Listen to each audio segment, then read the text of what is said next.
All right, welcome everybody to week 16, day 2. A very special day of Computer Science 45. I just went to the campus and passed out the Raspberry Pis.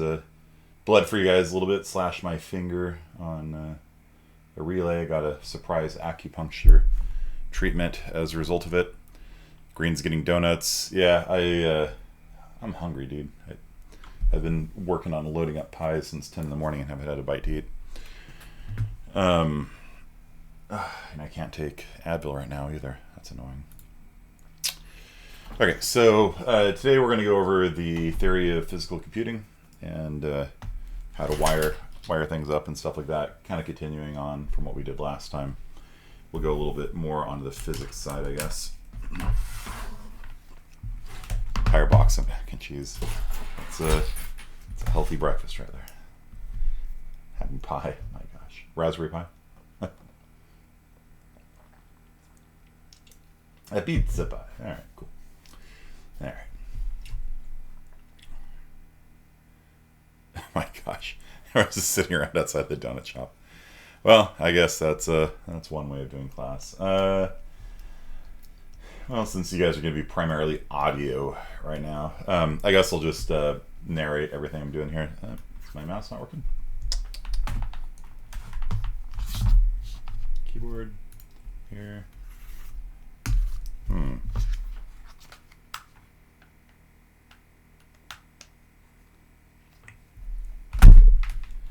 There we go. Nope. Ooh, it's not good. Cable on my tablet's loose. So I slide it around, it turns off. Okay, there we go. It's all good. It's all good. All right.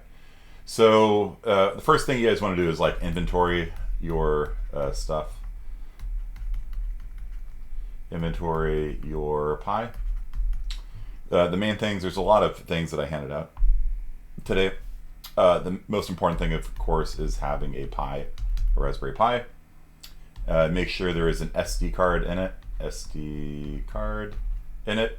If you have an SD card in it, you're probably going to be good.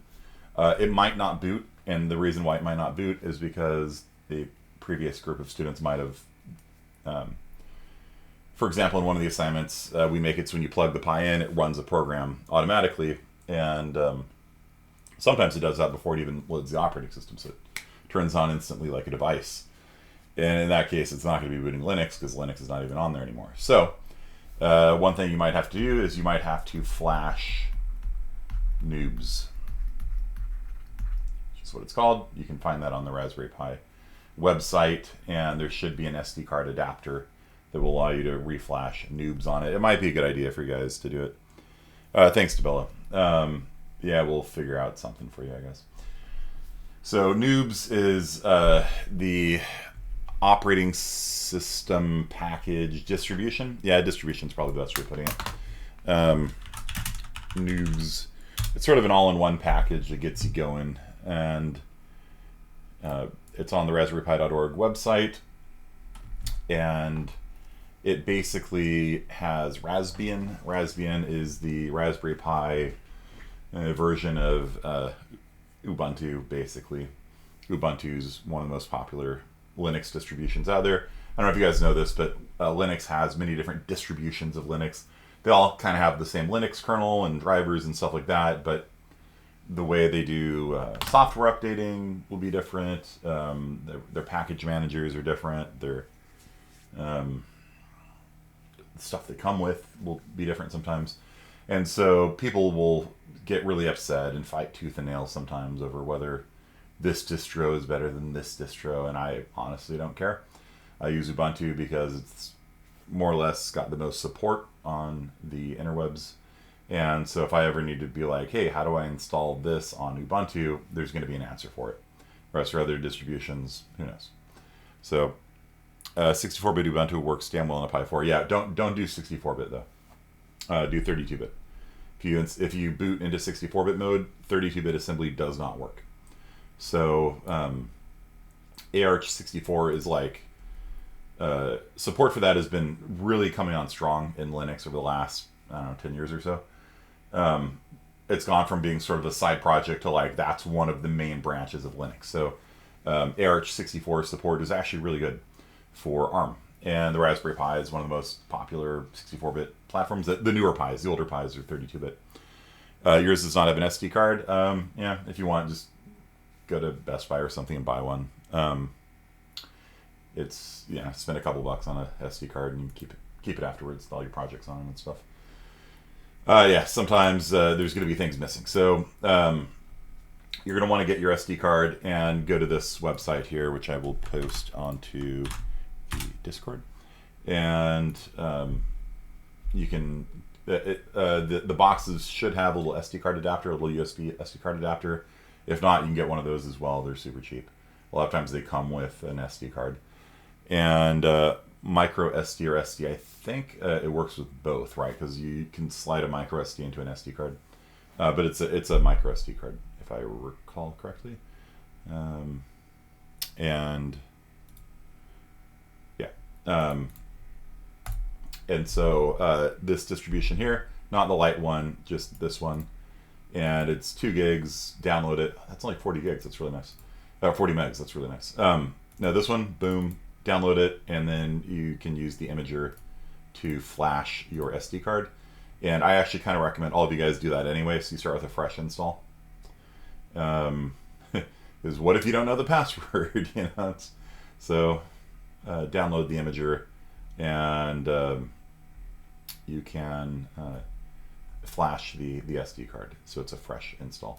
And it'll be up to date that way also, which is nice. This was updated in September, I guess, which is more recent than the last time I taught the class. So, yeah. So that is where I would start. Pi, SD card, power supply. Apparently, was it Guerrero was going through the boxes and finding none of them had a power supply. Power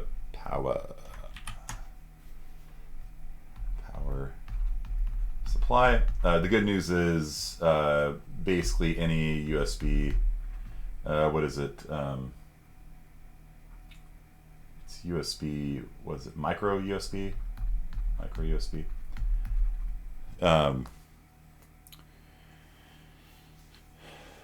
Yeah, you can install a VM on it if you want. Yeah, any micro USB charger should work, except when they don't. So the Pis have a micro USB port on them, and so basically any cell phone charger that works with micro USB will probably work with the Raspberry Pi. However, there are cases where they don't work. So if you plug your Raspberry Pi in and you see like a rainbow pattern on the screen, that means you're not getting enough current. So your Pis use micro USB. Yeah, the ones we handed out, I believe, are 2s and 3s. So those should be micro USB. The Pi 4...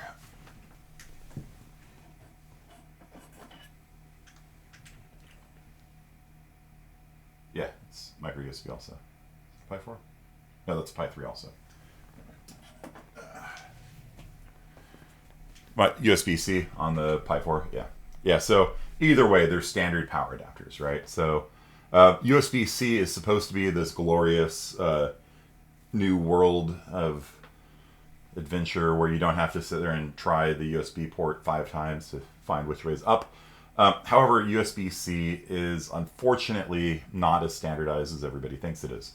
And so early Pi 4s actually identified themselves as audio adapters. And so if you had a smart thing attached, like a USB charger, it wouldn't try charging the Pi 4. It would just be like, oh, you're an audio adapter. I'm going to try playing music to you. And the reason for that was because the Raspberry Pi people skimped on a resistor. And so a 1-cent resistor was left off in order to cut down on costs. Because when you're trying to make a fully fledged computer for $30, you know, it's like every penny counts, you know. And so they had taken one of the resistors off. But what that had the side effect of doing was, if you had a intelligent charger, the intelligent charger would actually detect what the Pi was, or said it was, and then it wouldn't work. And so it would work with like like something that was dumb. Like if you just had a device that supplied power, it would work fine. But anything that would like detect what it was attached to, because you can do that on USB, right? You can find out, are you a keyboard, or your mouse, that kind of stuff, it would detect as an audio adapter, and it wouldn't charge it. So later Pi 4s fixed that problem, but just be careful if you have a Pi 4 that you use a Raspberry Pi compatible power adapter. And most should be. It's just that's one of the reasons why I recommend buying the CanaKit, because the CanaKit, the power adapter it works with a Raspberry Pi. Like, you don't have to worry, like, you know, is this not going to supply enough power? Is it going to detect as an audio adapter? Nah, none of that. The CanaKit, you just get all your stuff. You get a case, you get a fan, or a heatsink, you know. The early Pis didn't even need a heatsink. Like, it was just kind of a joke. It came with this dinky, tiny little heatsink. It was like about, I don't know, this little piece of metal like that big, you know, and it had a little sticker, and you could like stick it onto the CPU if you wanted, but it was completely pointless because the Raspberry Pi drew like a watt of power, right? Like, it couldn't really heat up even if you tried. Pi 2 also super weak. Pi 3 started actually having enough power that it was recommended you glue the heatsink onto it. With the Pi 4, it actually comes with a fan if you get the more expensive CanaKit, which I have. It's just kind of annoying because, like, when I'm teaching this class, the Pi is on my bookshelf over here, and I can hear the fan going like that. It's this tiny little fan like that. And it kind of needs it because it will get hot. Like, it'll actually burn your finger if you touch the Pi 4 with no heatsink on it. Did everybody get a Pi 2? Nope. Some people got Pi 2. Some people got Pi 3. Some people got Pi 3 pluses. So, yeah, you got 2 Pi 2s. How did you get 2? Yeah, it's random. And so the only difference with the Pi 2 is that you're not going to have Wi-Fi built into the card. So you have to. There were 2 in the box. It's funny. Yeah, so there's a Wi-Fi USB adapter, so you just have to plug that in. It just looks a little ugly. It's not going to affect your performance. I mean, okay, the Pi 2 is much slower than a Pi 3, but it's not going to hurt you for the class, you know, especially the kind of stuff we're doing here. Nothing. Nah. Okay, so inventory your Pi, your SD card, your power supply. Then you need to have a breadboard. Breadboard. I showed you guys what that looked like last time.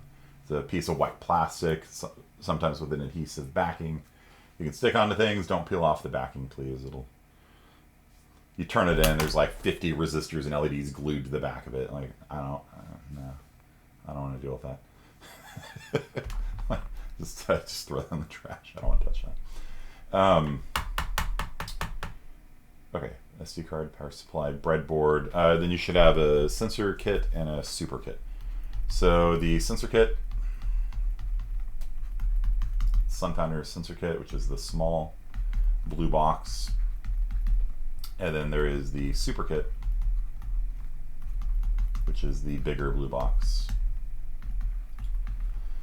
And between these things and the CanaKits also oftentimes come with like 5 LEDs and some wires and some other stuff. It's funny to go back and forth because I have plenty of USB-C devices. I'm not against it at all. Switch, audio, DAC, portable battery controller, lots of stuff uses C as well. Yeah, I like how C is becoming the new standard. The Switch uses a C, my cell phone uses a C.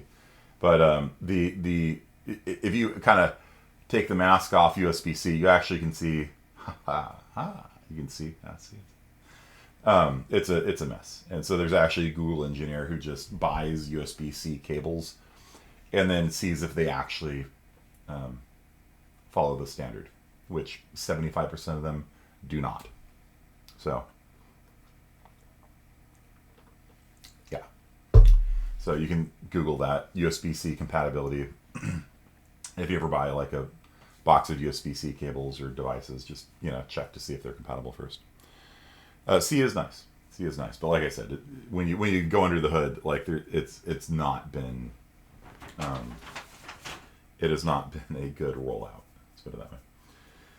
Okay, so sensor kit, super kit. The sensor kit's gonna have sensors in it. Super kit's gonna have at least 1 DC motor in it. Hopefully you guys all have at least 1 DC motor. And yeah, so let's go over theory. So USB-C, USB-C, USB. Be but round, yeah. That's funny. Yours didn't come with a breadboard. Yeah. If you want to come by my house, I got breadboards somewhere around here. I just have boxes of Raspberry Pis. I've given away a lot of my own stuff to my students too over the years. Okay, so this is the symbol for a battery. If you ever see this in an electrical diagram, that means a battery, and whichever line is longer like that is the positive, whichever side is smaller is the negative. And so when you hook up a battery to a wire, it's going to push. It's like pushing water. You can think of electrons as like water being pushed through a pipe. And so a battery is almost like, let's go to side view here. You got like a cliff. This is a cliff. And that's up. And so you can think of a battery as like a water pump, a little water pump. It like pumps water up to the top of the cliff. And then it's going to run down whichever path is easiest for the water to go down. And then it's going to end up back at the bottom of the cliff again. And the water pump will pump it up to the top of the cliff, and then it'll go down. Now, what causes it to go down? Anything that draws power. So like you might have an LED, and the LED will be glowing. You might have a DC motor, with a little fan on it, and the fan will be blowing air. Anything that draws power lowers the level of the water until it hits rock bottom again, and the battery will pump it up. Now, the first thing you need to watch out for is not shorting a circuit. So if you one of the rules is anytime you have a wire, the voltage on it is going to be the same across the wire. For short distances, this is a good enough approximation, right? So coming out of the Raspberry Pi, you got a 5-volt out, and you got a 0-volt ground, which is negative. So take your extra Pis and do a cluster. No, there's absolutely no point doing a cluster Raspberry Pis. Especially as somebody coming from a high-performance computing background, it kind of hurts my brain a little bit. So one of the rules is if you've got a wire, all the voltages along the wire are the same.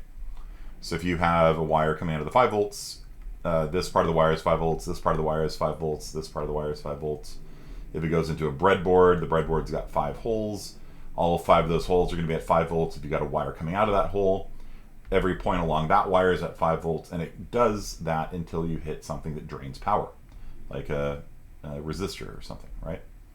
And then it's going to be, like let's say you've just got a battery hooked up to a resistor, a battery hooked up to a breadboard, hooked up to a wire, hooked up to a resistor, and then the other end of that resistor goes into, I don't know, another breadboard slot, and then that breadboard slot is connected to 0 volts. So everything along this wire will be at 0 volts.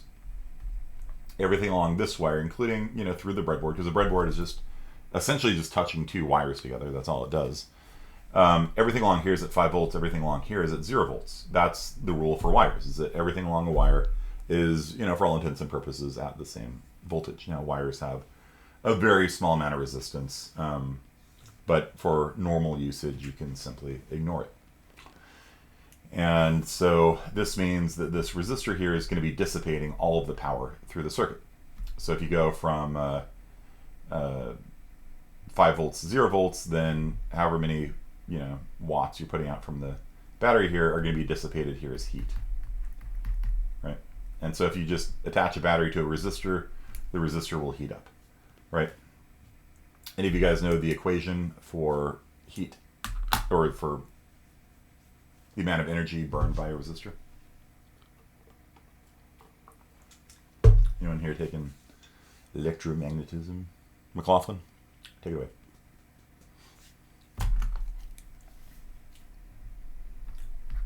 Power is equal to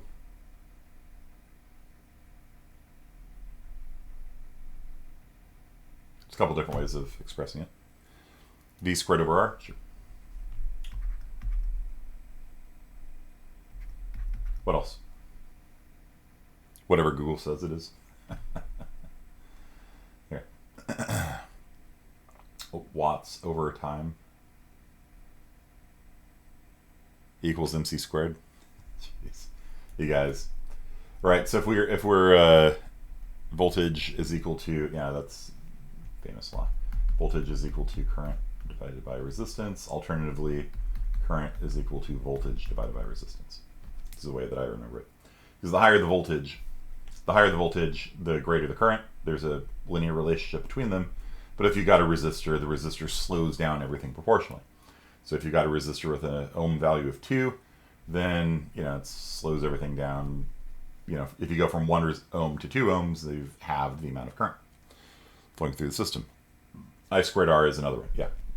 So power is equal to I squared R. So in this case, we know what the voltage is. We got 5 volts being dissipated here.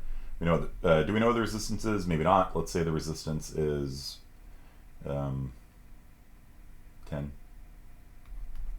ohms. Then it's going to be 25 divided by 10, or 2.5 watts will be dissipated by the circuit. V squared of R is the same as I squared R. Yeah, they're equivalent. All these laws can be expressed in terms of each other, really. Resistance is equal to... Okay, so... yeah. And so anything that's drawing a load is going to be burning, turning electrical energy into heat or light, or physical motion. So if you've got a battery, in this case, it's the Raspberry Pi. This is the Pi here. And you've got a LED here. And that's it. Then this is set to 5 volts. This is set to 0 volts.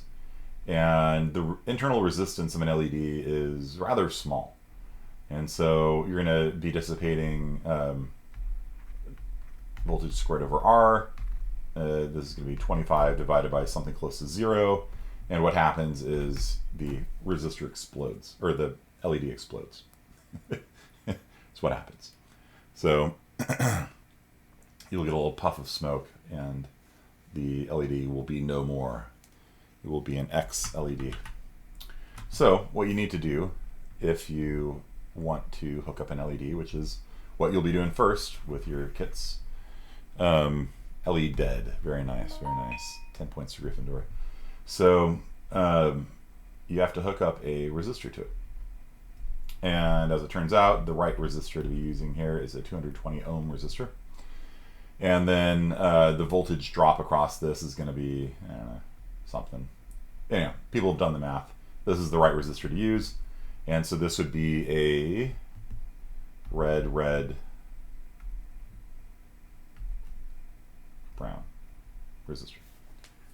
All right, that was on your quiz for today. How did you guys do on that quiz? Check. See how you guys did on that quiz. Okay, so when you start off, the first thing I want you guys to do is just to wire up the Raspberry Pi, plug it in, and get an LED turned on. And normally we do this in class, but pandemic, we're gonna give it a good old college try. Don't have a breadboard? Go over to Radio Shack and buy one. Radio Shack had a really good maker. They had a really good maker section. And when I started teaching this class, like if anybody was missing like a DC motor or a resistor or something, it's just like go to Radio Shack.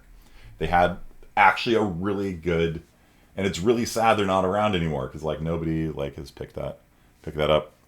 So yeah, I mean it was a terrible store, but like for this class, it was an amazing store. They had soldering kits, they had multimeters, they had literally everything you could need for this class. Now you've got to Amazon it. So does Best Buy have a breadboard? That's a good question. bestbuy.com.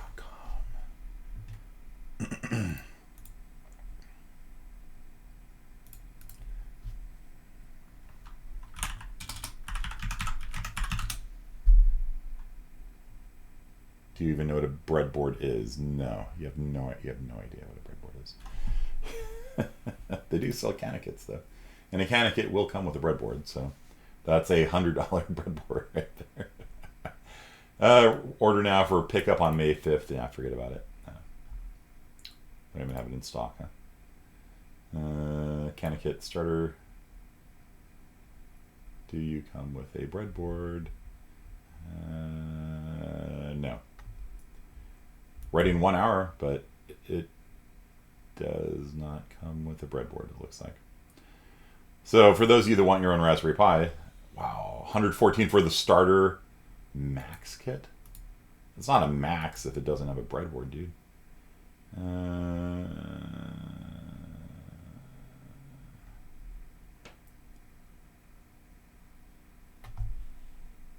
Okay, I'm actually kind of curious now about this. What's up, Girl Child? Here. What? What's up? It's here. Food? Yeah, go eat it. I'm gonna be in class, girl. I can't eat for another couple hours. How is this a max kit if it doesn't even have a breadboard? It doesn't make sense to me. Yeah, I wouldn't order that one. Okay, but yeah, just order it on it. You can probably Amazon Prime a breadboard. You guys get free Amazon Prime as a student, so just next day delivery a breadboard to you. It's like $5 or something. Amazing. They have a they have a bread maker. That's funny. Ordered some moisturizing lotion, some chicken, some. It's interesting. Sea of Thieves. Breaking into Japanese literature. Interesting. It's always fascinating what Amazon thinks about me. It has a small fan to make high pitch noises. Yeah. You can always go with a passive cooling. It's probably better. So, 4 breadboards, yeah, $10, right? So, breadboards are very cheap, right? These are 4 for $6. It's like $1.25 each. Yeah, I'll just get one of those. This one seems to have pretty good reviews. I don't know. I can't comment on the quality. Decent size. These full size. Are they?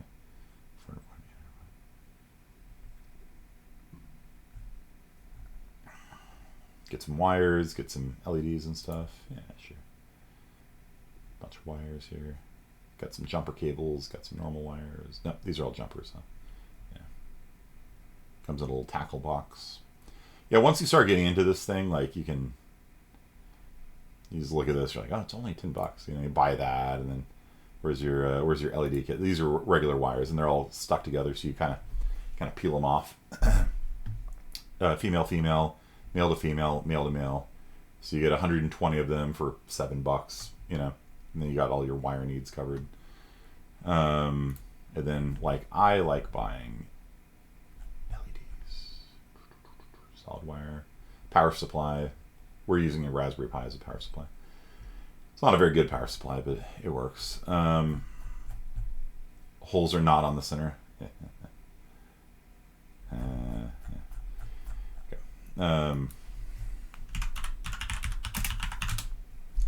So yeah, for your projects, you may want to buy stuff. So yeah, you can buy tackle boxes full of all these different kinds of LEDs and resistor kits, and yeah. So I got all this stuff myself, and if we were in person, you know, I could just hand them out to you guys. But I don't know. I mean, if you really need it, you could probably come over to my house and I could hook you up. Pi dealer.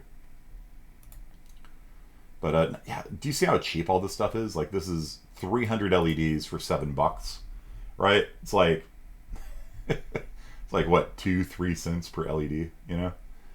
It's like 500 LEDs for $9. You know, like, none of these things are really that expensive. The mechatronics guys, like, they you know, Matt and all that stuff. If you like building stuff with your hands, by the way, and you might find you do, I encourage you to take mechatronics. They live in a different world from us here in the computer science, we pretend to be hardware people world. He was asking, like, what kind of safety equipment I used when doing this kind of wiring, and I'm like,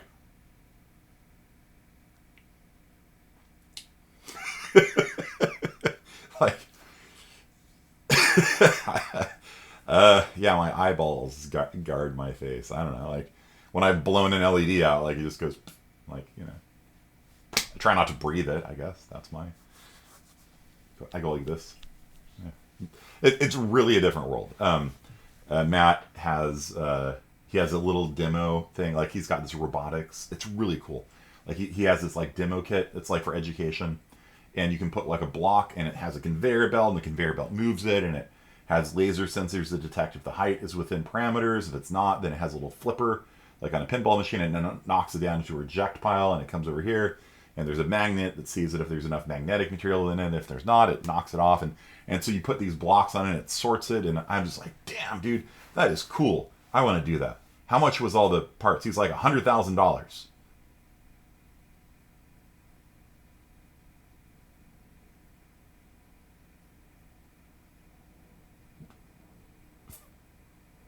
For this demo that you just set up to like show students mechatronics. Yeah, it's $100,000. Okay, you understand, right? Like, I buy 2-cent LEDs and like I don't even have a power supply. I use a $30 computer as my power supply. Like, it's completely different.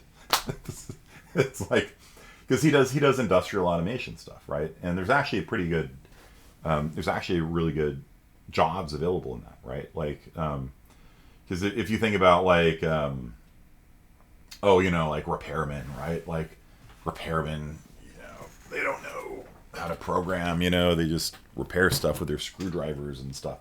If you wanna get a job at a modern day factory, you got to know how to program, and you need to know how to work with your hands. And so there's actually a lot of pretty high paying jobs here in the Valley that require you both to be able to have like physical knowledge and programming knowledge. And there's not a lot of people that can do that. That's why the jobs are high paying, right? So to get into this stuff, just be aware that world is like,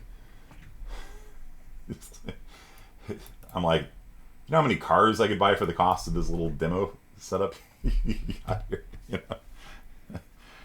No, it didn't cost any of your tuition money. The mechatronics program was set up through a grant.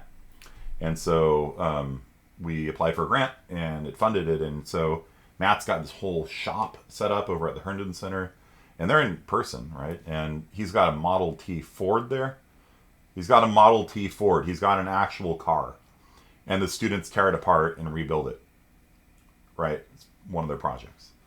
And he's got like this giant industrial robot that you program, and you can build stuff with it. And he's got safety equipment. He's got safety equipment. He's got like goggles and like plexiglass. And I'm just like, he's got like these fuse cutoffs where you can hit a button and everything shuts down. I'm just like, yeah, I don't know. It's nothing we do is really that dangerous. I don't know. Yeah, imagine having funding. I mean, hey, all the stuff that I handed out today to you guys, that was all bought by the school, and the school has probably funded $7,000, $8,000 worth of stuff just for this class for CSI 45. If you guys were to take this class at UCLA, they make you buy it all yourself. So you show up, and they're like, surprise, your $30,000 in tuition doesn't cover an Arduino. So go to the bookstore. It's $300 for the kit of stuff you're going to do. And so you have to go to the bookstore and you have to buy their official pack of stuff. You can't even, I think, buy your own, do it yourself for much cheaper. You have to go into the bookstore and drop $300, and they give you an Arduino and some LEDs and some wires and some DC motors and stuff like that. They give you a little kit. And our school, like, actually provides it to you. So it's like, I don't, like, honestly, bit of a tangent. I don't understand how that can be. You know what I mean? Like, we're a community college, and you can come into community college, and we can provide you all with a class set of Raspberry Pis and wires and stuff like that.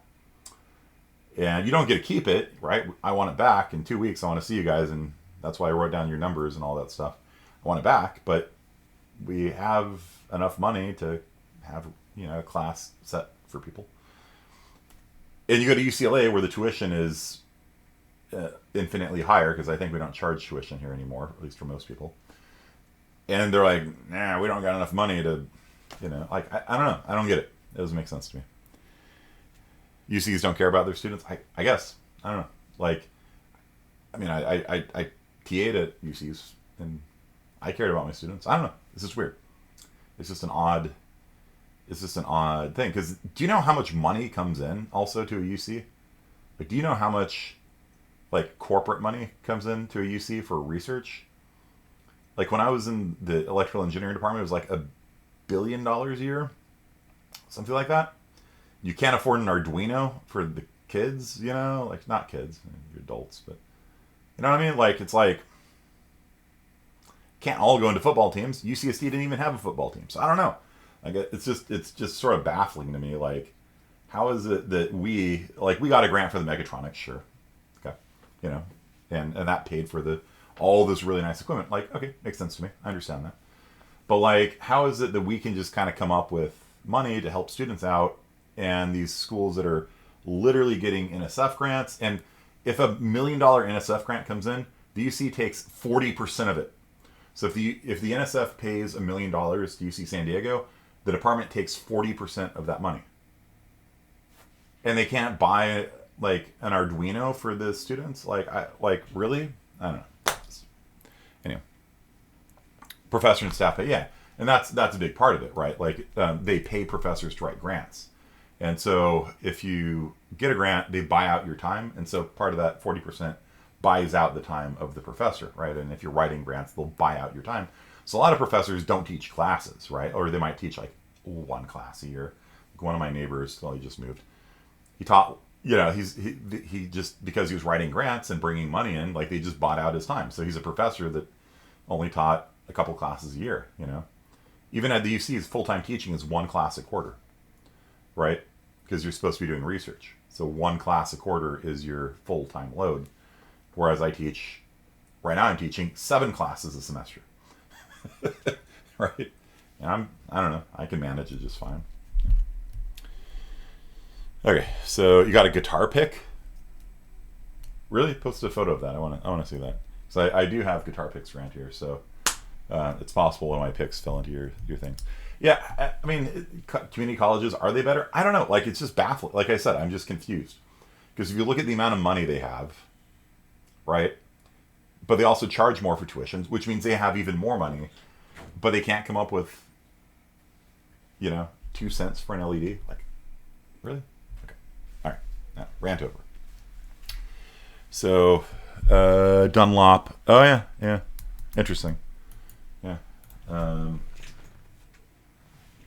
Yep, Dunlop picks. Interesting. Okay. So, Pi, SD card, power supply, breadboard, sensor kit, super kit.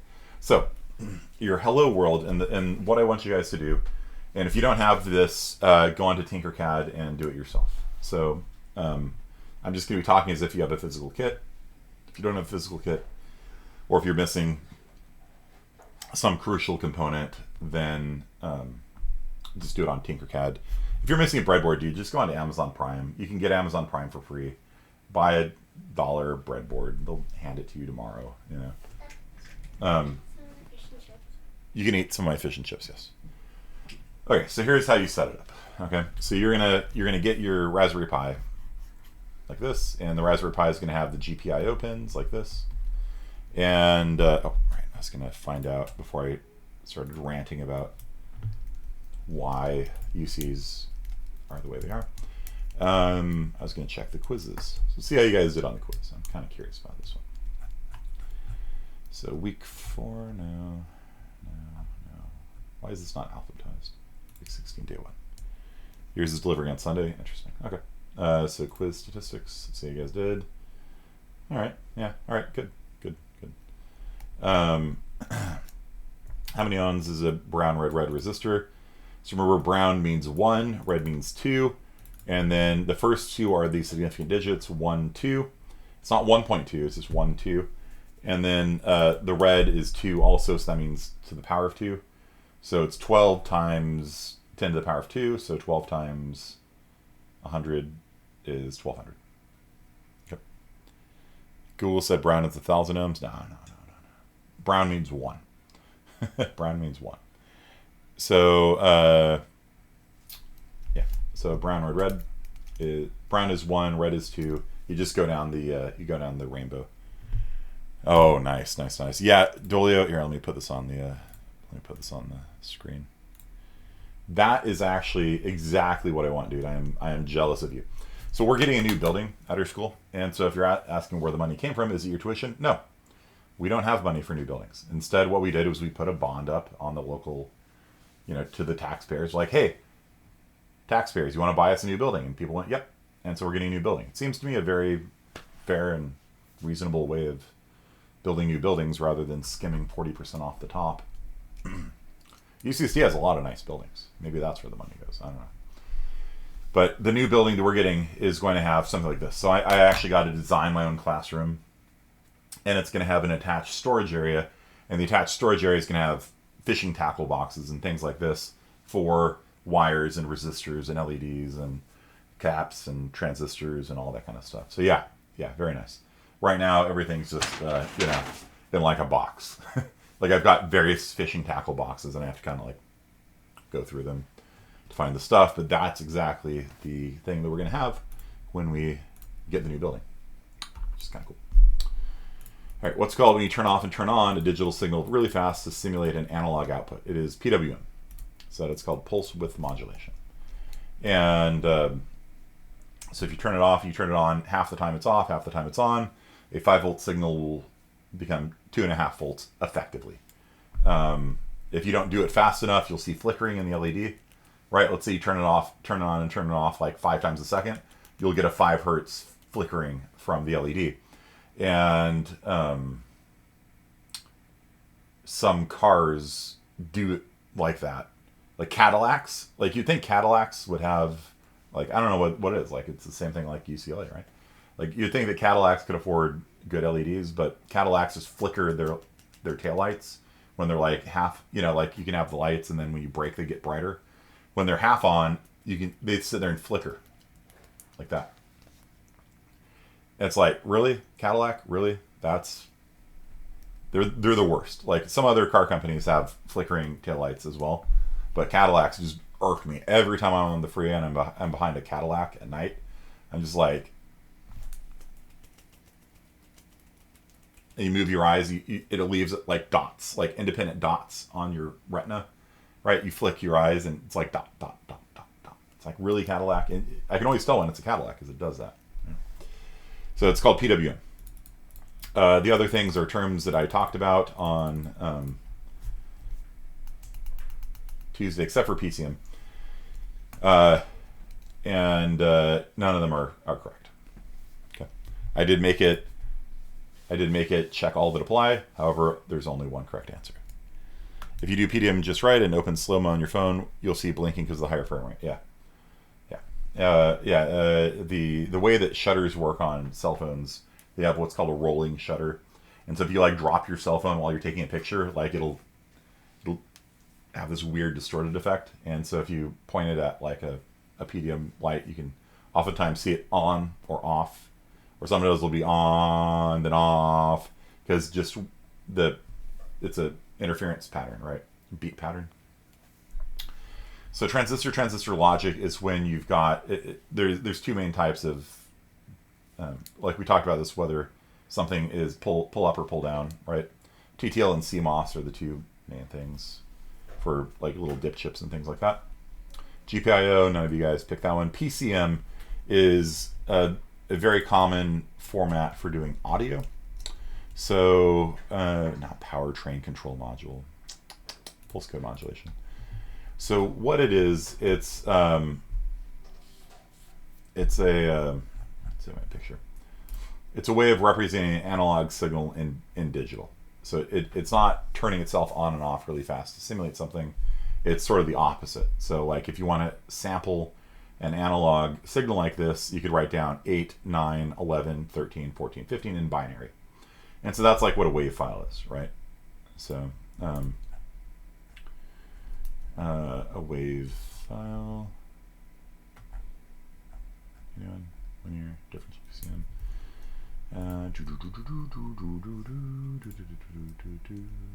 Okay, where is wave file?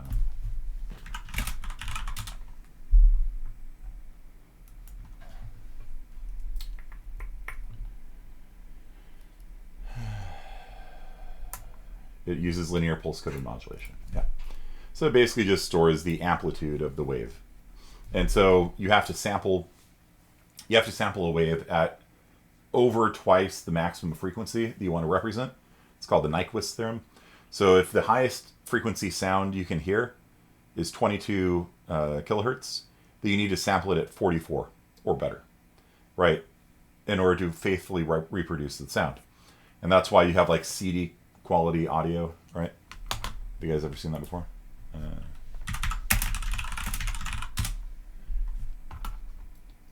High bitrate audio is overkill. CD quality is still great. You only need a sample rate of 44 kilohertz. Yeah. So if the highest frequency sound you can hear is 22 kilohertz, you don't need to sample it more often than that. Honestly, you'll see people sample MP3s or whatever at 384 kilohertz or 200 kilohertz. Yeah. So maybe some people can hear higher audio like dogs or something. I don't know. But basically, yeah, CD quality audio, which is 44,000 samples per second, is fine. Okay. So if you don't sample it often enough, then you're going to get distortion.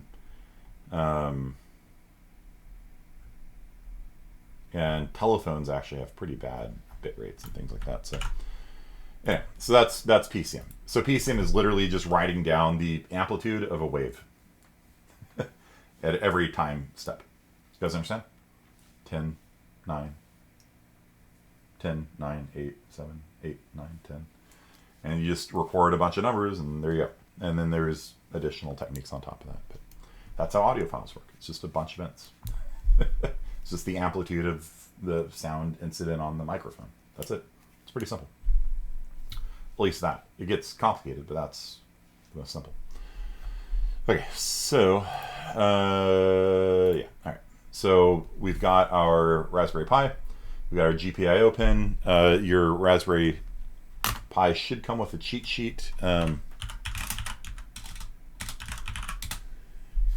If it doesn't, you can just search for the pinout diagrams online. But it should have a little cheat sheet that explains what each of these pins mean. Just make sure that you're looking at not the Raspberry Pi 1. The Raspberry Pi 1 was kind of a... it's different. All right, I don't want to be too insulting of it, but it wasn't a good machine, really. And the GPIO expanded in the Pi 2. So the original, and I guess the Zero, I haven't bought a Zero before, has a more limited GPIO. Anyway, so what you want to do is run a wire from, let's pick, 5-volt power, right? And, oh, this is actually really nice. It tells you about it. Nice. Shiny. Tells you what the pin number is in wiring pi. Very cool. Very cool. Because there's 3 different numbering systems. It's physical, it's pin number 32. It's GPIO pin 12. So if you do GPIO on 12 to turn pin 12 on from the command line, you type GPIO on and turn a pin on. You might need sudo for that. It would be pin 12, but if you use wiring pi, it's pin 26. Why they couldn't just use physical pins? It's because they have to support both the Pi 1 and the Pi 2, 3, 4. And so, yeah. So if it was a physical pin number, then you might explode stuff on wiring pi, right? Right. But if wiring pi, you could physically move which one pin 26 is around. Okay. No, it's a lame excuse, but there you go. So this is actually a good website. I'll post this on here. Thing cause a fire. Yeah, so the one thing you want to watch out for is don't short anything. Like, don't attach 5 volts to ground, right? That's the main thing you want to avoid, right? So this top right pin here is going to be 5 volts. and then ground, 5 volts, 5 volts ground. Okay, so that makes it easy. So we got 5 volts, then the third one down on the right hand side, that's 0 volts, that's ground. So if you were to run a wire from here into there, then remember the rule for wiring is that everything along the wire is the same voltage, 5 volts, 5 volts, 5 volts. Oh, but wait, it's also 0 volts, 0 volts, 0 volts. What happens? What happens?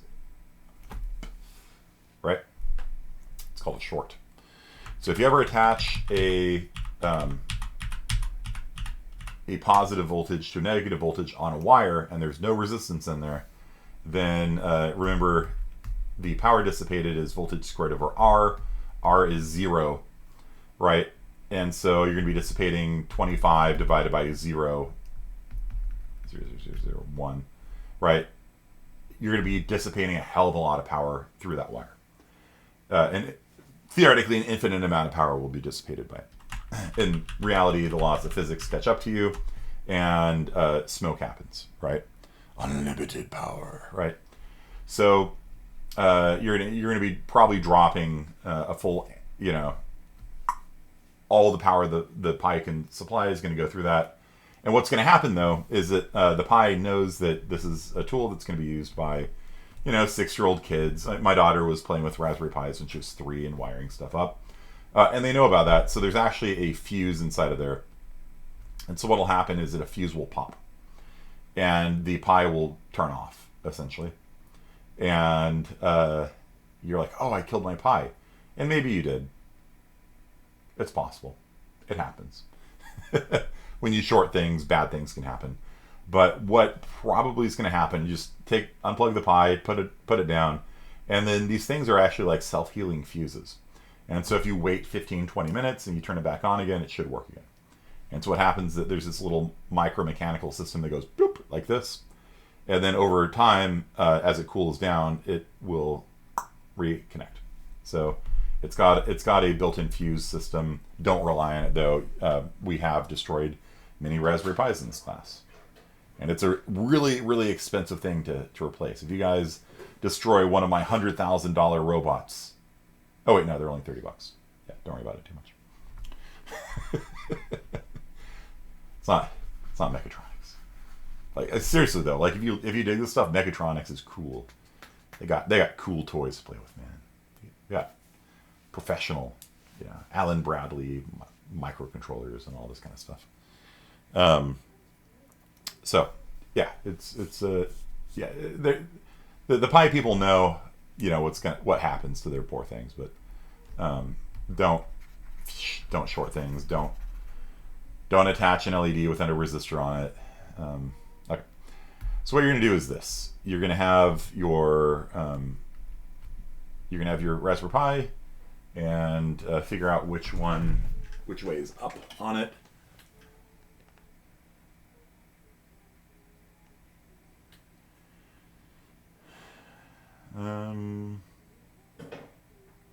Good question. Does it have pin 1 numbered? Yeah, there's a little divot. Yeah. So if you you're not gonna be able to get at you're not gonna be able to get at your GPIO pins if you have that giant fan this big on it. So I don't know if you guys can see this if you're looking at your Pis, if you have a Pi, but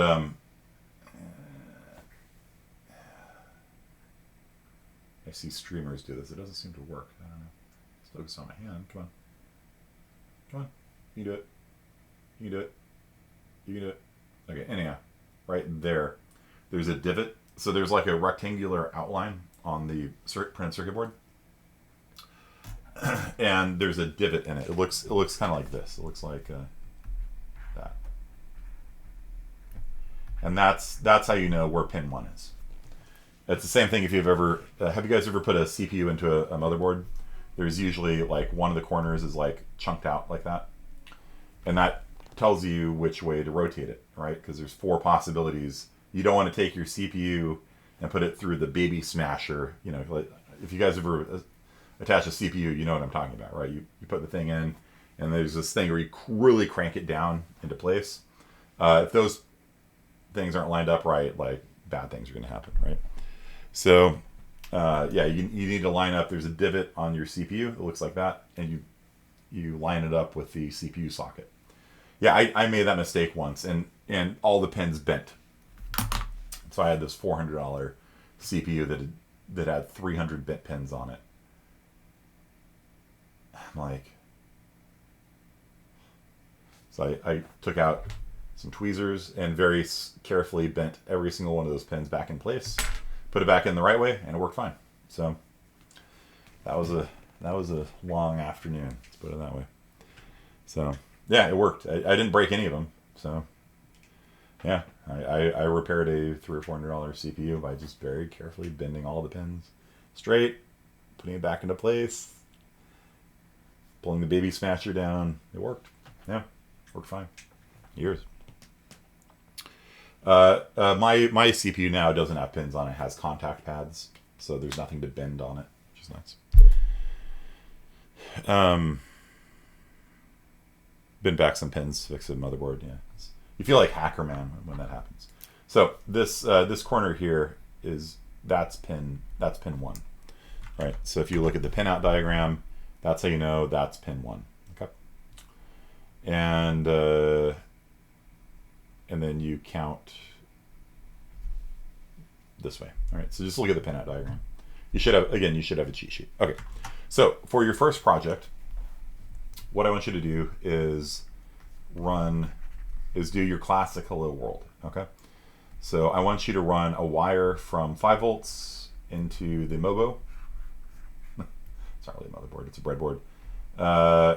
There is a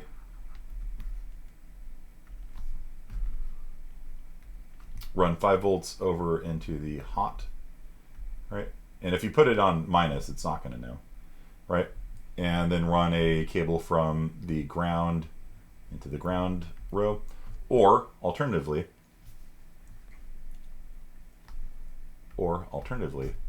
you get the adapter. There is a T adapter, and this is a ribbon cable, which looks like this. It's a ribbon cable, and it attaches to the motherboard I don't know why I keep calling it motherboard, breadboard, like this. So it's called a T adapter. It kind of runs down the center of the breadboard like that. And make sure that the thing's oriented the right way, because there's going to be a plus and a minus on it. And so if you turn the breadboard upside down, it's going to be backwards. Just be aware that, yeah, you can do that. It is possible for you to attach it upside down, and then the minus is on, right? Am I doing the math right? Yeah, if you were to rotate this 180 degrees, then the minus would be on the left side here, right? So you'd get everything backwards. So just be aware that that's possible. Okay, so you attach the T adapter, or just run the wires yourself. You don't, yeah, either way. And then start off. The first thing we always do with physical computing is turn an LED on. That is the hello world. LED is hello world. Okay. And so you're just going to run something out of the positive into a breadboard. You're going to attach that to a 220 ohm resistor. Run that into a different horizontal row. Right? If you attach both ends of the resistor here, no current will flow through the resistor. Right? So you have to have one end of the resistor on one row, then one end of the resistor on the other row. This is going to go through a LED, and again, one of the legs is going to be on a different row, and then you're going to have a wire going from that into ground. And so you're going to have a total of 2 wires, a T adapter, 2 wires, a resistor, and a LED. So your components are going to be 2 wires, 1 T adapter, or you can use wires to connect them directly. Either way, it doesn't matter. 1 220 ohm resistor, and 1 LED. Your choice of color. Okay. Yeah, there we go. So, thank you. So you've got 5 volts coming in here. You've got ground going out there. So that's connected to the Raspberry Pi. That's connected to the Raspberry Pi. 5 volts comes along this wire to here. It flows into the resistor there. It looks like the resistor's on the first row, but it's probably not. It's probably hooked up right here on like C2. And so current flows through the 220 to here. Then it flows out of the resistor into the LED. Oh, yeah, one thing we have to talk about is the LEDs have one leg is going to be longer than the other. And they're not like noticeably longer. So you have to, you know, especially if you've got like a used LED and the legs are all bent up out of shape, you gotta sit there sometimes, like kind of straighten them out and like kind of touch it to see which one's longer. This one is positive, that one's negative. So most things you work with in electronics can be installed either way. Resistors don't care which way is positive, which way is negative. But LEDs are diodes. A diode allows electricity to only flow in one direction. And so this is a light emitting diode. And so the electricity has to go a certain way through it. The longer leg is attached on the positive voltage side. The shorter leg is attached on the negative voltage side. So going back to Dolio's graphic here, this would be the longer leg here, and this would be the shorter leg here, because the longer leg is attached. It doesn't have to be attached to 5 volts. It just has to be the higher voltage side. Okay, so 5 volts flows in through here. The resistor drops the voltage a lot down into the range that the LED can handle. Then this is still positive, it's above 0. And so positive voltage flows in here through the LED, emitting light, and then this is going to all be ground. So this is ground because it's attached. This is at ground, this is at ground. All these 5 holes are at ground because they're all a wire, right? They're all one wire. This down here is attached to the Raspberry Pi's ground. So because that's ground, all these holes are at ground. Everything along this black wire is at ground. Everything along that horizontal strip is at ground. And so current is flowing through the LED in the right direction.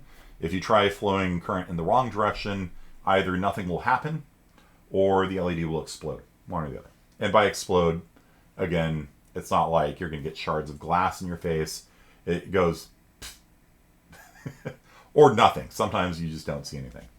But then, oh, you're like, oh, I had it in backwards. You turn it around and like nothing works, you know, because you killed it. All right. So if you run out of LEDs, go on to Amazon and spend $5 for 9 million LEDs. You know, they're really cheap. Or you can ask me. I've got somewhere around here. I've got tackle boxes full of all sorts of different colors of LEDs. Okay, so that is going to be your first assignment. So this is assignment 1.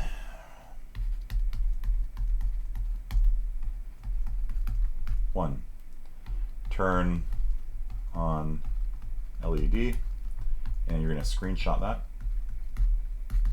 Okay. Assignment 2.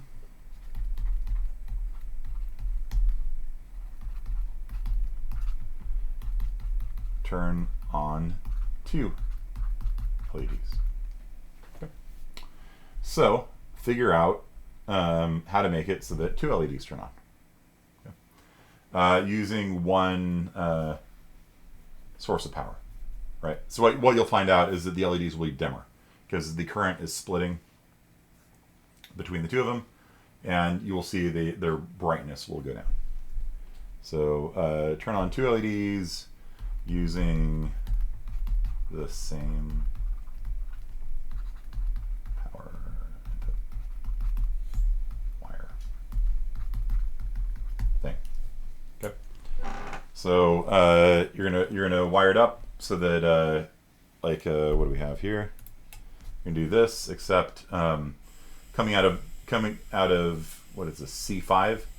You have one LED, and then you can have another LED either going like from D5 to D6, and that's probably the easiest way of doing it. Is just right now he's got a LED running from E5 to E6, right? E5. Do you guys understand the numbering system? Makes it easier to discuss. It's like Battleship. So the columns are letters and the rows are numbers. So he has an LED running from E5 to E6. Again, the longer leg is E5. Just put a second LED on here from D5 to D6, and you'll notice both of them will turn on, but they'll be dimmer. And if you want, you can try putting 3 LEDs, 4 LEDs, on the same thing. You don't need to do this. Like I had on my daughter's camel assignment, we had 3 whole separate circuits. You don't need to do that. Next is to turn a church into a turret. Yes. One of the best assignments ever. Church into a turnip? Turret. Do you remember that, Ada? It was the church that was on a Lazy Susan. You could rotate it around. You remember that? No. You don't remember that? Oh my gosh. That was classic, girl. Let's see if we can find this. Any questions about this so far? Why did you turn it into... I didn't do it. It was my students who did it. Why did you do it then? Assignment 3. Add a momentary push button switch.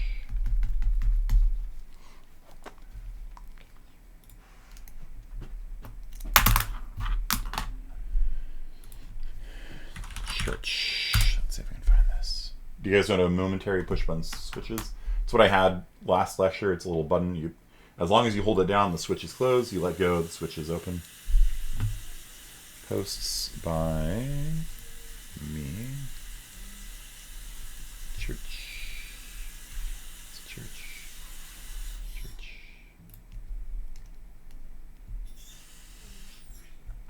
Okay. So this was our art exhibit. The art department on campus was good enough to let us use their exhibit space. And this is the kind of thing you guys are missing out on this semester. There's a pandemic. But we got podiums, and my students made art exhibits. And so this one here says speak up and shut up. So it had an audio sensor on it, so you would yell at it, and then the thing would light up, shut up, So if you're speaking too quietly, it says speak up. If you're too loud, it turns off and says shut up. This is a cat, and you could pet it. And there's a little LCD display there that would display messages, and there's an ultrasound sensor here that would detect when somebody walks up to it. So when you walk up to it, it activates, This is, it says, that's the Raspberry Pi touchscreen, which some of you guys got. You don't really need it. You see there's an ultrasound sensor here. You walk up to it, the screen turns on, and it says, would you like pleasure or would you like pain? And so you have to put your finger into the hole there. And if you choose pain, it shocks you. It doesn't actually shock you. It's just like a vibration thing. And it takes a picture of your face. There's a little camera right there. And then if you choose pleasure, it displays the picture of the last person that got shocked by it. Quite amusing. And then this one was what Walker was talking about. This is a church that one of my students laser cut. And he had a laser cutter. And so you can see, again, there's an ultrasound sensor here. This is one of the requirements of the project, was that they're interactive. So they're actually art that interact with people as they come up to it. And the reason why I did that was because there was like this modern art exhibit with like a bicycle wheel, and you walk up to it and the bicycle wheel turns on, and I'm like, my students can do that. They could do that. And so you'd walk up to the church, and this goat here would be like, hey man, hey, spin the church, man. Spin the church. It's an evil goat. And so inside the church, they had speakers, and you could hear the monks inside of it eating. There were sounds of dinner taking place. Mm-hmm. And if you spun the church, there was a motion sensor inside of there that would detect the motion. And you'd hear the monks all start screaming and plates falling off of tables and things like that. It was amazing. It was hilarious. And they had a button here that if you hit it, there was a spark generator in there. So it was like an arc, like it would be like there's lightning coming down inside of the church, and you'd hear screaming and stuff like that. Pretty amazing. And then for their later homework assignment, the last homework assignment I usually do with my students is a turret. You have to make a turret, a sentry gun, right? That shoots ping pong balls at people. And so they're like, can we turn the church into a turret? I'm like, sure, why not? And so they get a plastic tube, they fill it up with ping pong balls. So it's a gravity-fed ammunition belt, essentially. and they had a disc. If you've ever been to a batting cage, you know you have like a wheel that spins really fast. You drop a ball on it, the ball shoots out. So they had a servo motor that was a little flipper that could allow the ping pong balls to come out of the gravity-fed chute, and so the thing would spin when the servo motor opened up. It would not just fire one ping pong ball; it would fire all of them within the span of like a second or two. Right? It was amazing. It was like, brrrr, you know. And they attached a motor to the Lazy Susan, so this whole thing would actually rotate on its own. So you'd walk up, you turn the thing on, and this church would just start rotating like this.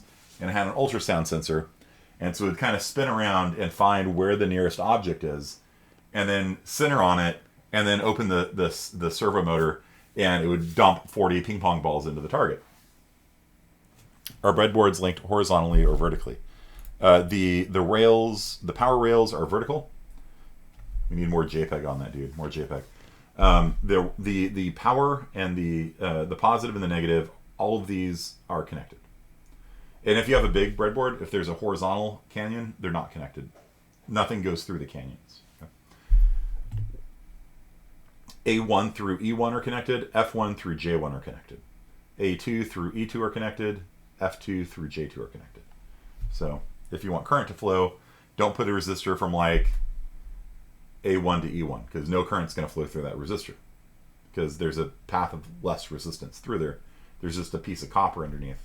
It's not going to go through the resistor. It'll go through the copper. So you have to connect from one row to another row. So the what does that one do? That one, that's a cat. So you walk up to it and it says like, "Pet me," and you walk up, you pet it, and then it'll display a message on the screen. So they had words of wisdom or something like that baked into it. And I think the lamp would turn on too. Pretty cool. You smell like fish. Did you eat the fish and chips? Mm-hmm. It was good, huh? Is it delicious? Is it delicious and nutritious? No? Not nutritious. Okay. All right, so yeah, so they weaponized this thing. And so anyhow, so the vice president of the entire California community college system was visiting. And she was an electrical engineer, some sort of engineer herself. And so the Kelly Fowler, the vice president of our college, thought it'd be really cool to have her come in, because she heard that I was demoing engineering projects, and so she wanted to show off to the vice president of the entire California community college system the projects that we're doing here. And so Kelly Fowler, and I think Dean Forbes, who's awesome, and the vice president of the entire California community college system are there, and me and the students. And so they turn on the church.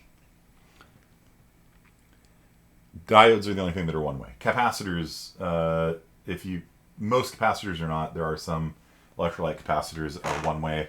Transistors are one way. But yeah, most of the things you do are bidirectional. So they turn it on, and we're all standing there, and this church rotates and looks at me.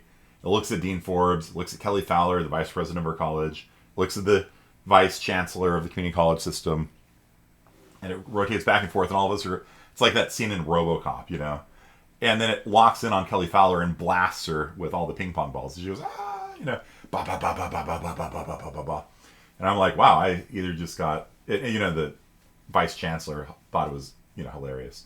And I'm like, wow, I either just got fired or promoted, one or the other. Yeah. And so I did find a Snickers bar in my mailbox a couple days later from Kelly saying, "Thank you for shooting me." The vice chancellor loved it. I'm like, okay.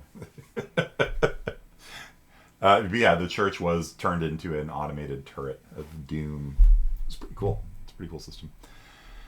So Dolio's got the 2 LED version wired up. Yeah, see, you've got 2 different sets of wires. I was actually saying just put 2 LEDs on the same thing. That way the voltage will, or the current will be divided between them, and you'll see them become dimmer. It's kind of the principle I'm trying to get at here. And then you can see that. Yeah, so Dolio's got some good guides up here. I'm being a lazy professor and just relying upon my students to do it for me, I guess. Oh,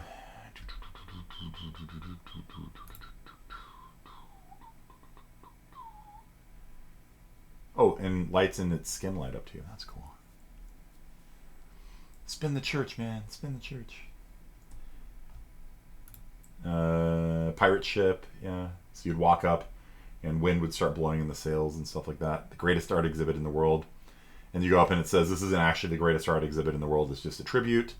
This one's like a psychedelic light show and stuff like that. It was cool. It was a fun project. And they actually had like little placards like you have at like an art museum, you know, that explain what's going on and stuff like that.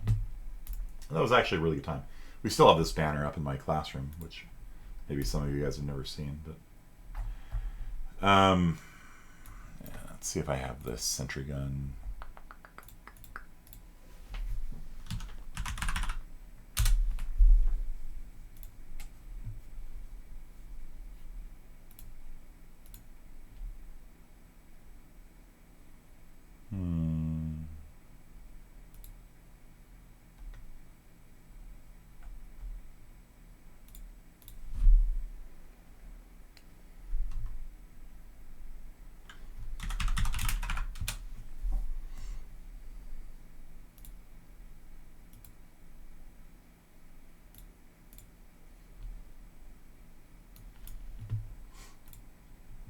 I think I've shown this one before, right?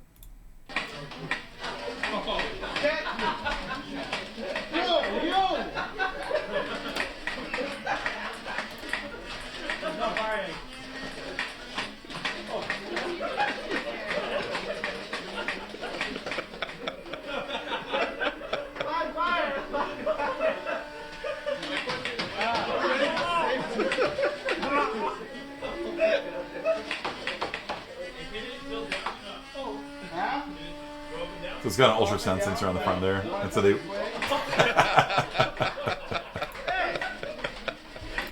they have a servo motor ultrasound sensor. They rigged up a Nerf gun so that it's an electronically controlled Nerf gun. So they broke it open and wired the. Why do I get all these weird ass? Like what the hell, dude? Like I don't even understand why that is related to CSI 45. Doesn't make any sense. Okay. Let's see here. All right, these guys are awesome. I want to play with your friend. But with pinball, you can't play with your friend. You have to have friends. Yeah, that's it. We are connected to push buttons that on the LEDs for the push buttons, and another is used to spin the central motor. Push buttons. So you can see the breadboard. We use 7 relays, 4 of which are connected to push. So you can see they've got the breadboard set up over there. And so you guys aren't going to have to do anything this complicated. For this, we're just going to do the very basics of it. Andrew Bell. These are the marbles. Zach So what you do is you take these marbles and you throw them in the PVC, and every time you make or get it into one of the pipes, your score will go up by 1. And then miniature golf. That's Nicola Rostiga. She was the president of the ACM. They made a miniature golf course, and you can see the wiring on it, and you know the target shooting plate. You get to shoot your targets and save the world. Beer pong, automatic beer pong. Perfectly, Okay, so do I have any turrets? No, right. These are giant robots. This is in Shinjuku. It's a robot restaurant, and I actually thought it was super interesting when I was there because you could actually see the wiring, right? And so it's this dinner show kind of thing, and like you're sitting there in this audience, yeah, like this. So there's like a couple of rows of seats, and these robots go up and down. And they play like techno music, and I was just sitting there like looking at how they wired all the stuff, you know. So there's Ada, you know, enjoying robot restaurant. My wife with a Asahi beer. Yeah. They had churros. Churros weren't very good. Nico, bring one to me. So they had these cool like walking things, gears, and Yeah. So these are actually like expensive things, not like what we use. These are like Allen Bradley controllers and stuff like that. That like they are legit. They're legit like wired up stuff. So you've watched PewDiePie go to Robot Restaurant? Okay. Okay, so assignment 3, add a momentary push button switch. And then assignment 4.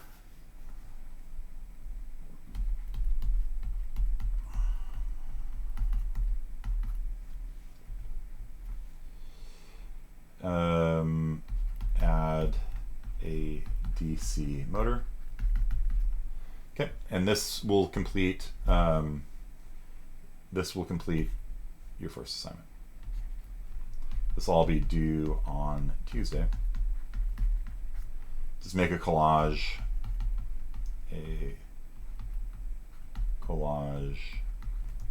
and post on Seaside 45. If you don't have a breadboard, do it on TinkerCAD. Okay. So can we submit 1 and 4 together? Put them all together. I don't want to get a bunch of pictures. Just make a collage. Put them all together. Document your build. And then your next assignment after that, due on Thursday, is link a sensor to your Pi and have it turn on something times 2. So 2 different sensors, 2 different things to turn on. So for example, you could have heat, turn on a fan, or you could have tilt, turn on an LED, however you want. Okay. You can do this on TinkerCAD, I guess, yeah, somehow. I think it's got Arduinos. You're already tilted. Let's check out TinkerCAD. TinkerCAD.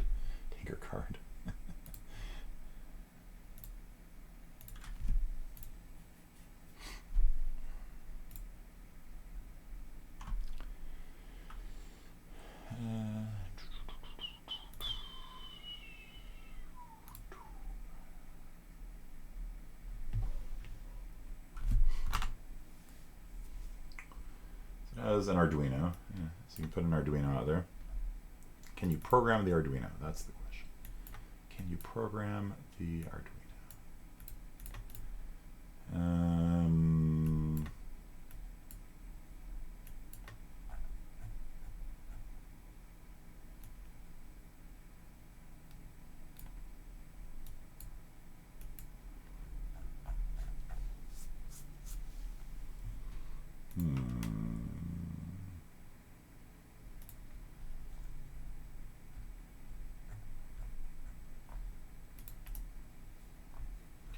Well, I'll leave it up to you to figure out. Okay. If you can't program it, then we'll need to get you a copy of the stuff. Okay. For the you can link up batteries next to start sim. Okay. Are you able to show video? Sure, go for it.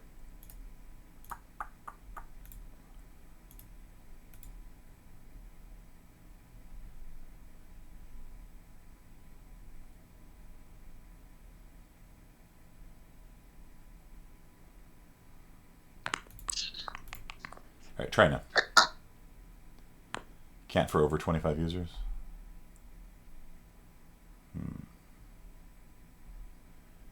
See if you can share your screen now.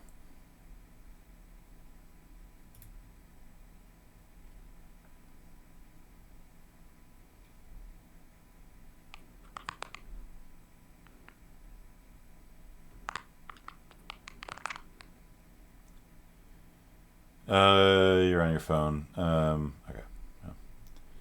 But here, I'm gonna mute you again. All right.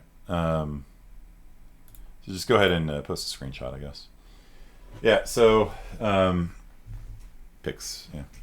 All right. Yeah. So if you don't have a Raspberry Pi, then yeah, this is not due till next Thursday anyway. So next Thursday, not today.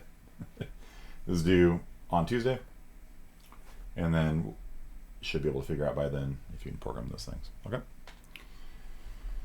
So that will give you a little taste of physical computing. Basically, once you can do this, everything else is just academic, right? Like once you can go from a sensor to a controller to an actuator, that's all there is. That's physical computing in a nutshell. So, you know, basically all of these things involve this setup. Sensor is going to feed input into some sort of controller, and the controller is going to feed some sort of output into an actuator. An actuator is just something that makes things happen in the real world. It could be a fan, could be an LED, it could be a servo, you know. That's the design of these things. And so if you want to make a pinball system, you can make it so that when the user pushes a button, the controller detects it and then sends a command to the servo motor to flip the flipper. You know, that's it. That's all there is. It's actually really easy. And then it just comes down to like getting the plywood and like, you know, hammering things together and putting the flippers together. Like you saw Zach had just like a plastic straw attached to I think he tried like popsicle sticks, you know. You do whatever you want, you know. Some of the guys went like all out, like the Reedley guys that I showed you that had that pinball machine at the beginning, 2-player pinball. They took a printer and they tore the printer apart, and they used the linear actuator on it to control a tube that was connected to a high, like a oxygen tank basically, except it wasn't oxygen, it was compressed air, and then they had the ping pong balls in that, and so the thing would move the hose left and right, and so it could aim, you know. And so they had a camera sitting on the top. The camera was running an image detection software, and they had it trained on my face. And so if anybody walked in through the front door, it would ignore them. If I walked in, it would aim at my face and shoot a ping pong ball at me. Pretty cool, right? Whack-a-porg, yeah, that was pretty amazing too. But like this design will basically get you where you need to be. And once you can do that, then it's just a matter of like actually just building the thing. I had people build, you know, like the basketball games where you, and so basically they just had a sensor that would detect things falling through the hoop. If it fell through the hoop, then it sends a command to the controller. The controller has it. The output is an LCD display, and it has your score on it. So you hit a button, it gives you 45 seconds. You shoot as many hoops as you can, and then at the end it shows you your score. You know, where you know, every time you shoot, the score updates, and you know that's it. You know, and so every time I go to like Knott's Berry Farm or something like that, I actually like playing the carnival games now, because if any of them have any electronic controls on it, I'm always like staring at it, like, you know, like how do they make this, you know? Or on roller coasters, I went to SeaWorld, and my daughter wanted to go on a roller coaster, and so I was checking out like the actuators that cause the things to go up and down and stuff like that. So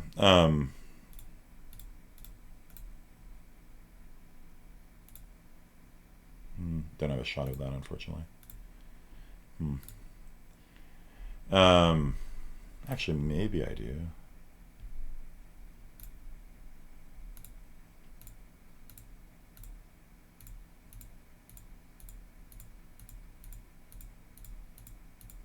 Nope.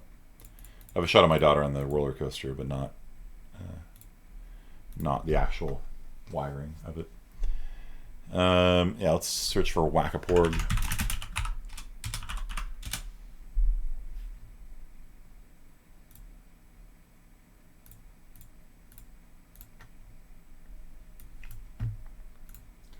So they made a legitimate whack-a-mole system using porgs, stuffed porgs, and that's the basketball hoop system. the motor, so the thing would actually rotate left and right. Or shooting hoops. I don't know where that is. Photo booth. Beer pong. Towers of Hanoi. So you hit a button and then it turns on, you know, a light, you know, to move the thing left or right. So they got 3 buttons hooked up to a controller, hooked up to outputs. All right, let's play it, Preet. Hit it, hit it.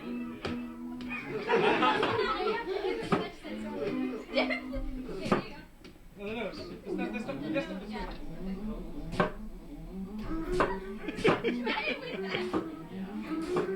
And so the porgs have a button on the top of them, but because the stuffed animals are kind of thick, it made the touch sensors not work very well. So I think they redid this. Yeah, but if you hit it right, the thing goes down. And so they had a compressed air set up that would push the animals up, and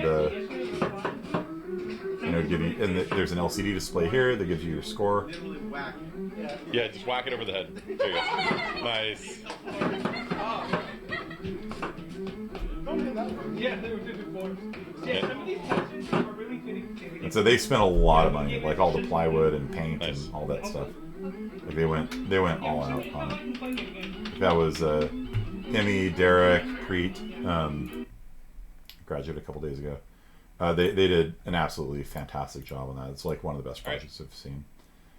Akaporg. So okay, that's basically it for today, guys.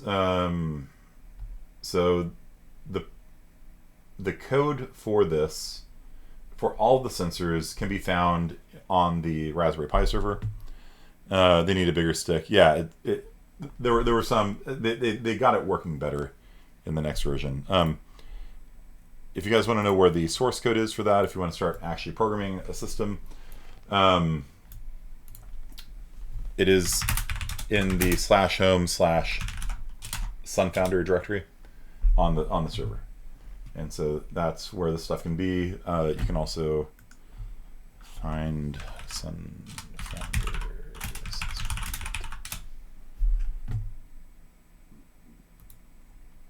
So like I said, even though Sunfounder is kind of expensive, I like their stuff because they have documentation. Where are you?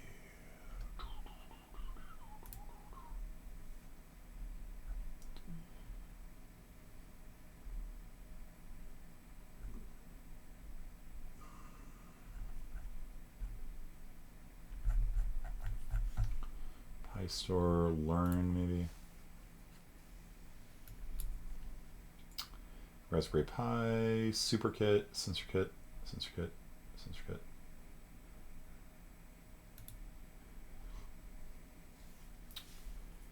And so it's got full schematics for all these things. Like if you want the flame sensor, if you want to build that one, you click on that.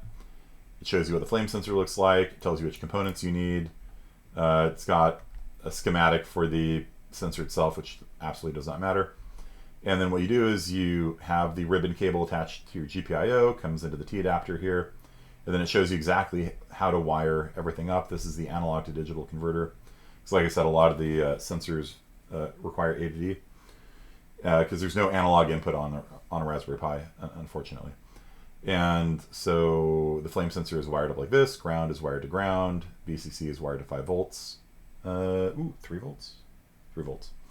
A0 is wired to the output of this. So that's the analog out. And then digital out is wired to that there. And so basically, you do that. You go into the directory with the source code, compile the code, run it. There you go.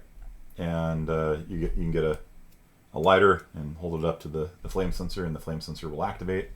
And then as this thing's running, it'll be like fire detected, fire detected. And then that's the first half, getting the sensor to work.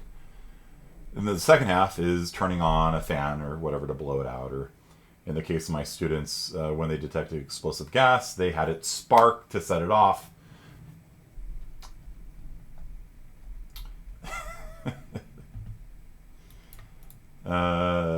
So the Sunfounder website, let's just put this on Discord for you guys, has schematics and how to wire the things. And basically I want you guys to come out of this, if you can just get the basics. And the basics is just, get 2 sensors going, get 2 sensors, 2 outputs, get them going at the same time. Again, you have to just be careful not to have 2 things that require analog to digital, because you got 1 analog to digital, right? And so if you have 2 sensors and both of them require the ADD converter, pick a different sensor, right? And so if you can do that, then basically everything else is just like, all right, buy some plywood, glue it on, we can talk maybe about relays or something like that later. But that's, that's it. And then you can build cool stuff, and you can join the maker community, which is kind of a cool group of people that build stuff, and do stuff. So, clear explosive gas through explosion. Yeah. And so what they had was they had a giant coffee can, and you would spray hairspray into it. The thing would detect it, and then spark, and the whole thing would go up in a column of fire. I'm like, cool.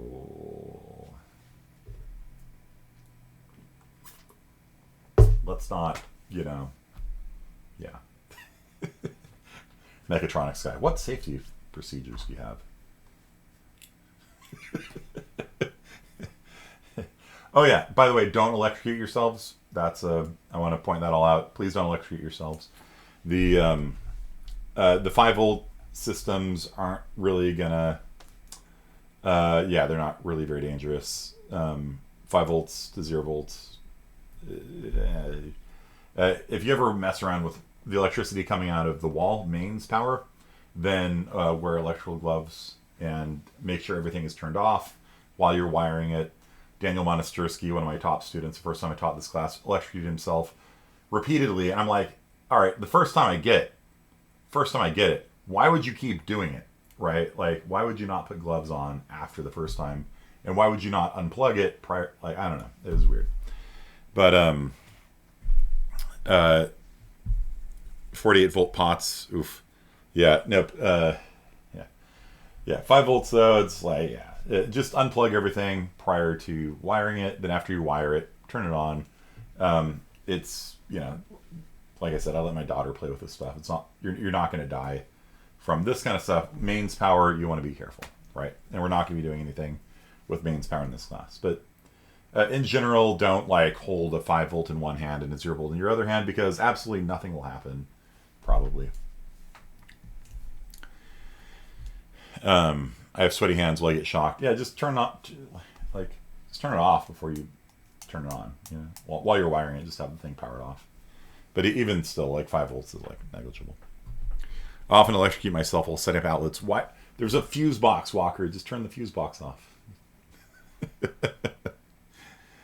But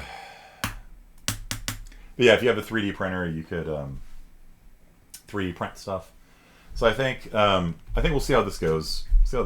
And then like for finals week, I might have you guys build like a little project or something, if that sounds fun to you. Let's see how this goes. Too much effort.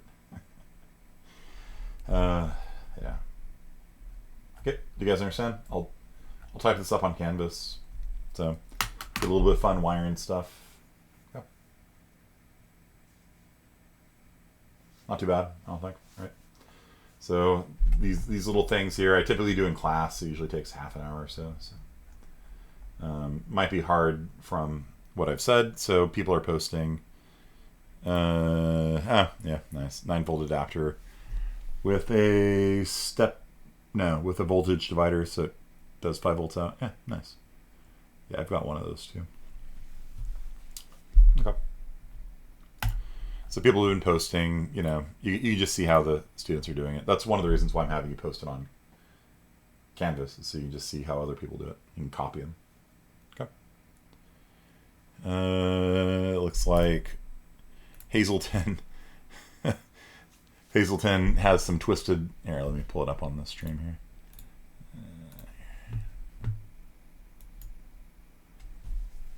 So you can see Hazelton's got his 220s over here. These are 220 ohm resistors.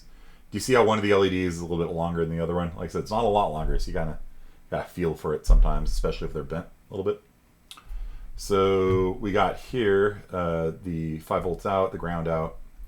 He like rubber banded them together or something. Coming down here, it looks like he stripped some twisted pair cable, and I have wire strippers around here somewhere. And so you can take a wire, and what it does, it bites into the insulation. You slide it off, and exposing the copper. And so this here is a female to female cable, and so he just put the copper into the female connector, and then that runs into nice, just bare copper right into the breadboard like that. The solid blue is 5 volts, ground is black, and here it's white. There is no standardized color system, by the way. Like everybody says there is, but ground can be white sometimes, it can be black sometimes, it can be brown sometimes, I don't know. Like usually ground's going to be one of those things, and red's going to be hot. But it could also be yellow or green, like, I don't know, kind of whatever people are feeling like, I guess, at the time. But just do me a favor and don't use black for like 5 volts. It'll kind of like hurt my brain a little bit.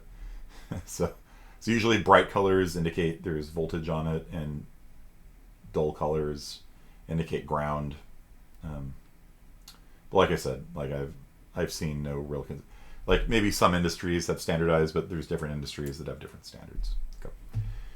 So 5 volts is coming into here. 5 volts is coming into the resistor here. That's going to dissipate most of the power and most of the voltage. And then here, that's positive, so that's going to be the long leg. It's going to run through there to that leg. Where's that coming out? Here. Then he jumps it from here to here for some... Oh, no, wait. Yeah. That's not a jumper. It just comes into ground, and then it runs back out to the Raspberry Pi. So he's got his LED on correctly. And then the next step would be 2 LEDs. You can do them in series, in parallel. Have fun with it. And you can see they get dimmer. And maybe try 3 LEDs. Go crazy, you know. And if it doesn't work, then let me know. Right? If you have a dead Pi, nothing will work. And there's a power light on the Pi, I think right around here. Yeah, right there. So you can see there's a power light. If the power light doesn't come on the Pi, you're not going to get you're not going to get anything over here. You know what I mean? So make sure the power light turns on. That's a good sign. You actually don't even need to have Linux installed on this thing. We're just using it as a power supply for at least the first part, and so that'll at least tell you if the current's flowing. But then in order to do the project, you're going to have to, like I said, the SD card. I can't see it from here. I would reflash the SD card with NOBS. Get a full fresh install. Change your password. Don't use the default password, please. Please do me a favor. Change the default password. Next year, students can reflash it. It'll be fine. Hazelton's got his Wi-Fi adapter here. That'll plug into USB. Then you're going to install a momentary push-button switch. The momentary push-button switch will go across the Grand Canyon. You should be able to hit the button, get the light to turn on when you hit the button. And then after that, a DC motor. And so DC motor looks like a little metal cylinder with a little shaft coming out of it. You can take a fan. The super kit comes with a fan. So the fan clicks onto the shaft. When the DC motor turns on, it'll start spinning. Okay. And so just make it so you hit a button and the fan spins. That's it. I wouldn't run the DC motor with nothing on it, because if there's no load on the motor, it'll run too fast and overheat. So make sure there's a switch so that the second you let go, it turns off. And that's why we use LEDs first, right? To make sure the current goes the right way when you hit the button, right? And then take the LED out, put the DC motor on, hit it, thing will spin up. If you run the motor for too long with no load, it will overheat. Okay, so just make sure there's a fan on it. Or my daughter would, duct tape Barbie dolls and stuff like that, so Barbie would spin around.